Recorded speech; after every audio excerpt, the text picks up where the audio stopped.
Alianyang, perawat yang beralih jadi tentara pejuang.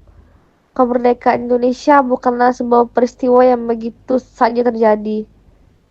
Bukan kemerdekaan yang tanpa makna perjuangan, catatan historis, maupun sekelumit kisah heroik di balik itu semua. Di antara rangkaian panjang perjalanan sejarah kemerdekaan Indonesia, pengorbanan pejuang adalah tonggak utama. Tak ada daerah atau provinsi di Indonesia yang luput dari sosok pejuangnya. Hal itulah yang menjadi kebanggaan sejarah otentik kemerdekaan Indonesia. Dapat dinyatakan kemerdekaan adalah sejarah pejuang, cerita luhur perjuangan dan pengorbanan. Ali Anyang adalah pejuang tangguh kebanggaan Indonesia di masa merebut kemerdekaan. Putra Indonesia asal Kalimantan Barat. Ali Anyang amat menakutkan bagi penjajah Belanda ketika itu. Tentara Belanda dibuat repot oleh perlawanan Ali Anyang. Sampai militer Belanda mengumumkan sayembara. Siapapun yang berhasil menangkap Ali Anyang, hidup atau mati, akan diberikan imbalan sebesar 25.000 gulden. Amat begitu mengkhawatirkan tentara Belanda oleh perjuangan Ali Anyang untuk melepaskan bangsa Indonesia dari belenggu penjajahan. Namun siapa sangka sosok pejuang yang mengerikan bagi Belanda, pantang menyerah dan berani, awalnya bukan tentara, justru berprofesi sebagai perawat. Ali Anyang adalah putra asli keturunan suku Dayak Kalimantan Barat. Nama kecilnya adalah Anjang, dibaca Anyang. Sejak usia 8 tahun, Anjang telah diadopsi oleh keluarga bangsa asal Jawa yang bermukim di Kalimantan Barat, yaitu Raden Mas Suwadi Joyo Miharjo. Keluarga angkat Anjang adalah pemeluk Islam yang taat. Anjang ketika diadopsi masih beragama non-muslim, setelah itu barulah Anjang berpindah agama menjadi Islam dan menambahkan nama baru Muhammad Ali Anyang. Ali Anyang lahir di Sintang, Kalimantan Barat 20 Oktober 1920. Tempatnya kelahirannya memang menjadi pemukiman mayoritas suku Dayak di desa Nangga Manatak. Ali Anyang lahir di pasangan Lakak yang merupakan ayahnya dan Liang adalah ibunya. Dia diadopsi oleh keluarga bangsawan, membuat Ali Anyang menempuh sekolah bergengsi di Pontianak, Kalimantan Barat. Sekolah Ali Anyang hanya khusus untuk anak-anak dari keluarga bangsawan, pejabat, dan juga pemerintah kolonial Belanda. Meskipun Ali Anyang adalah anak angkat, namun keluarga Raden Muswadi Joyo Miharjo amat menyayanginya. Begitu memasuki usia remaja atau masa pendidikan menengah ke atas, Ali Anyang bercita-cita ingin menjadi penolong medis. Ali Anyang yang telah beranjak remaja memiliki kepedulian sosial yang tinggi. Dirinya suka membantu orang yang mengalami sakit dan sulit mendapatkan pertolongan medis. Lantas, Ali Anyang menyampaikan keinginan itu ke ayah angkatnya, yang bercita-cita menjadi penolong medis. Cita-cita Ali Anyang disambut positif oleh Raden Maswadi Dejoyo Miharjo.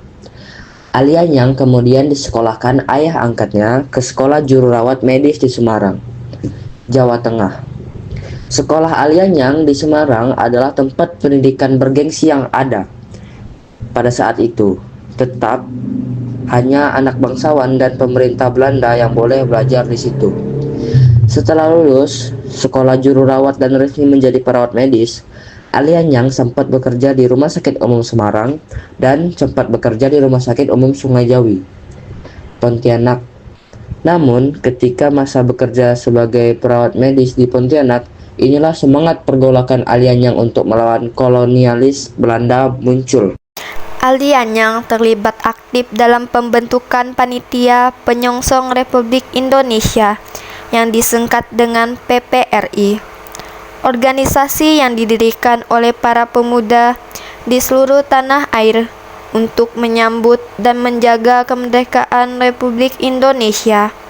Sedangkan Ali Anyang tercatat sebagai pembentuk dan pengurus PPRI Pontianak.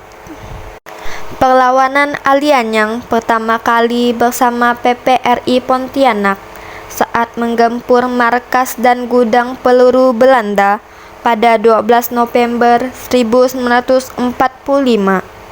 Semangat Ali Anyang untuk bertempur melawan tentara Belanda tumbuh saat mengetahui pasukan militer Australia yang dibonceng NICA mendarat di Pontianak pada 29 September 1945